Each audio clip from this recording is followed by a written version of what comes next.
Pada bulan Juni 2025, langit Raja Ampat tampak seperti biasa, biru tenang dan diselingi awan tipis. Namun ketenangan itu sangat menipu. Di balik keelokan langit tropis itu, sebuah kehancuran sedang menunggu untuk meledak.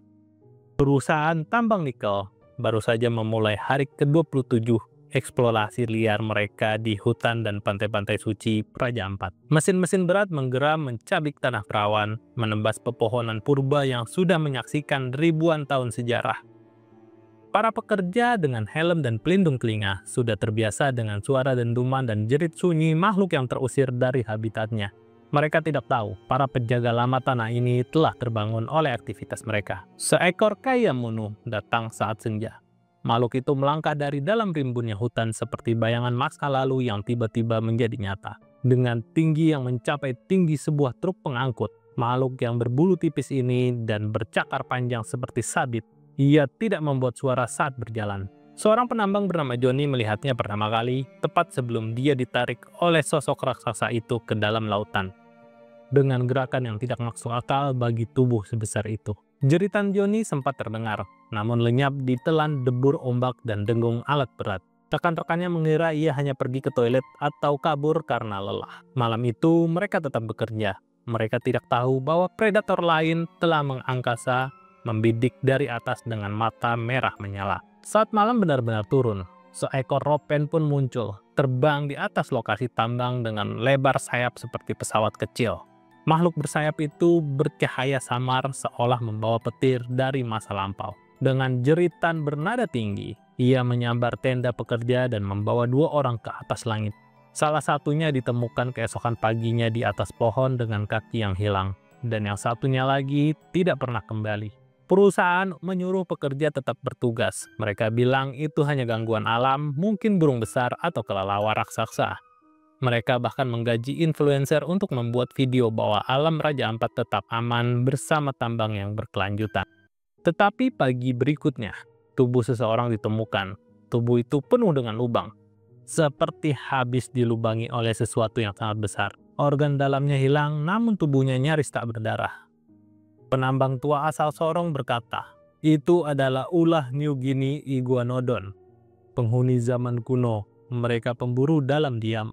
Makhluk itu berjalan seperti dinosaurus tetapi dengan naluri seekor hantu. Mereka tidak menyerang dalam kawanan, tetapi selalu muncul di sekitar tenda pekerja.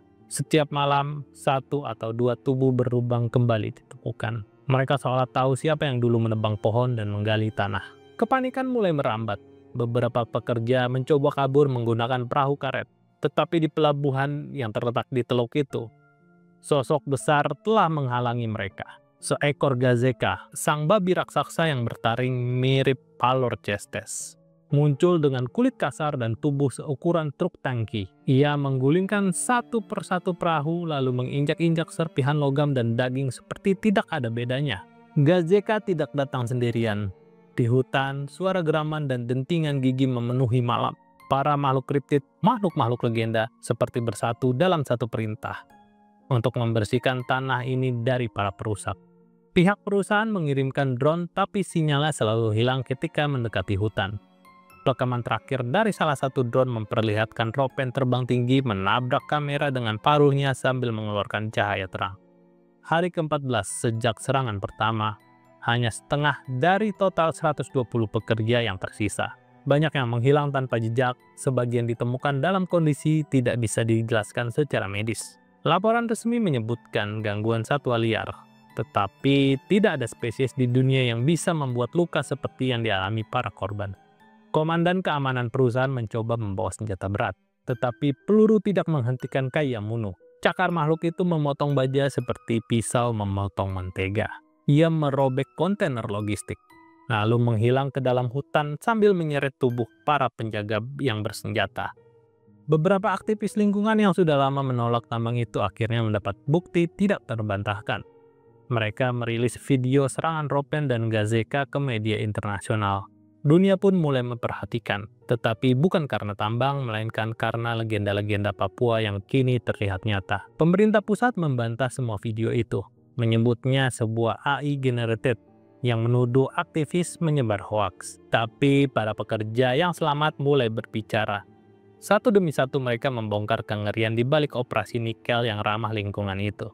3 minggu setelah serangan pertama, perusahaan secara diam-diam menarik semua alat berat dan menyewa kapal kargo untuk kabur di malam hari. Tidak ada pengumuman resmi, hanya tenda-tenda kosong, tumpukan alat yang hancur, dan tanah yang mulai ditumbuhi rumput liar.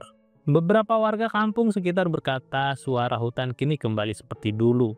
Burung-burung bernyanyi, air terjun mengalir jernih, dan para kritit kembali ke dalam keadaan heningnya.